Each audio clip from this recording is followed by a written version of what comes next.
Nə qədər hepatit C-dən maarifləndirmə aparsaq da, yenə də suallar gəlir. Nazlı xanım, hepatit C tamamilə sağalırmı?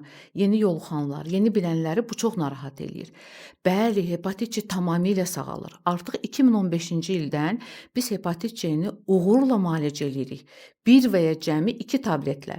Lakin əgər hepatit C qaraciyərə zədə vurubsa da, artıq xronik qaraciyər xəstəliyi yaranıbsa da, bunda işimiz çətinləşir. Hepatit C-ni, virusu tamamilə sağaltsaq da, həmin xəstələr ildə 1 dəfə, 2 dəfə həkim kontrolunda olmalıdırlar. Əgər qaraciyər sirozu yaranıbsa, xronik qaraciyər xəstəliyi varsa, hepatit C neqativləşsə də, bizim 12 həftəlik müalicəmizlə tamamilə sıfır olsa da, qaraciyərdə HCC riski var. Yəni hepatoselülər karsinoma riski var.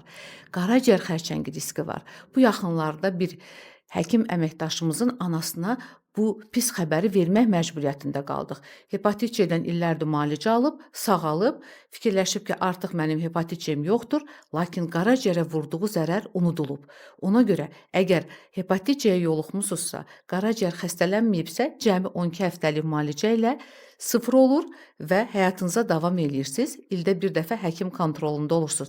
Lakin xronik qaraciyər xəstəliyi yaranıbsa, bu daha ciddi vəziyyətdir. Mütləq həkim qastrentoloqların qoyduğu müddətdə 6 aydan bir, 3 aydan bir kontrollarınızı gecikdirməyin.